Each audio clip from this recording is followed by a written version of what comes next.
রুই মাছের পেটা আর রুই মাছ রান্না করছি। এই যে ছোট ছোট করে মাছ কেটে নিয়েছি আর রুই মাছের তেলটা নিয়ে নিয়েছি আর পেটাগুলো নিয়ে নিয়েছি। এগুলোকে খুব ভালো করে ওয়াশ করে নিয়েছি। আর সাথে ছিল নিচ্ছি হচ্ছে গিয়ে আলু, পেঁয়াজ, কাঁচামরিচ, আদা, রসুন আর পেঁয়াজ বাটা।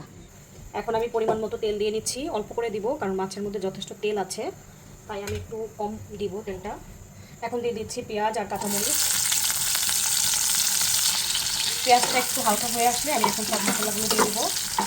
তো এখন মশলাগুলো দিয়ে দিচ্ছি। এখানে দিয়ে দিলাম আদা রসুন বাটা আর একটু পেঁয়াজ বাটা, দিয়ে দিচ্ছি স্বাদ অনুযায়ী লবণ, 1 চামচ দিলেই হবে। আর দিয়ে দিচ্ছি 1 চামচ পরিমাণ মরিচ, কারণ বাসায় ঝালটা একটু কম খায়। আর 1 চামচ পরিমাণ হলুদ, আর একটু লাগবে হলুদ, 1.5 চামচ দিলাম। আর 1 চামচ জিরে গুঁড়ো আর 1/2 চামচ ধনিয়া গুঁড়ো দিয়ে দিলাম।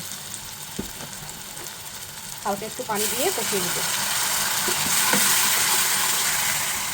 এই তো দেখতেই পাচ্ছেন মশলা থেকে একদম তেল উঠে আসছে, তার মানে মশলাটা মোটামুটি কষানো হয়ে গেছে। এখন আমি মাছটা দিয়ে দিব, সাথে আলুটাও একসাথে দিয়ে দেবো।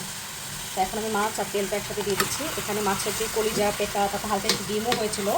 তো আমি সবসময় এগুলো বাজার থেকে নিয়ে আসতে বলি। আমার কাছে এটা মাছ দিয়ে ছোটো ছোটো করে রান্না করলে একদম মশলাটা খুব ভালোভাবে ঢুকে যায়, খেতেও ভালো লাগে। এখন আমি একসাথে আলুটাকেও দিয়ে দেবো, মাছের সাথে আলুটাও হয়ে যাবে। আর আলুটা দেওয়ার রিজন হচ্ছে গিয়ে বাসায় আলু সবাই খুব পছন্দ করে বাচ্চারা। আর দিয়েছি হচ্ছে গিয়ে মাছের থেকে যেহেতু তেল বের হবে, আলুটা তেলটা মানে শুষে খেয়ে ফেলবে, আর মাছটাও খেতে খুব ভালো লাগবে। এখন আমি নেড়ে চেড়ে দিচ্ছি।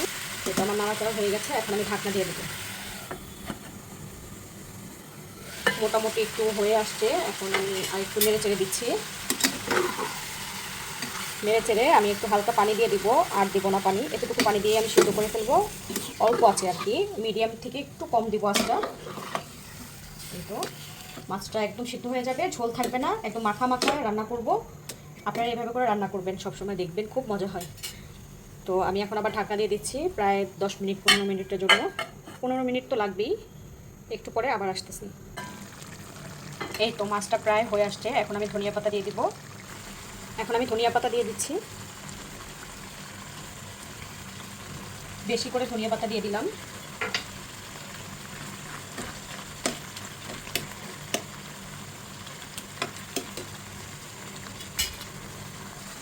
এভাবে বাসায় রান্না করে দেখবেন। ভালো লাগলে লাইক, শেয়ার অ্যান্ড কমেন্ট করে দেবেন। আল্লাহ হাফেজ।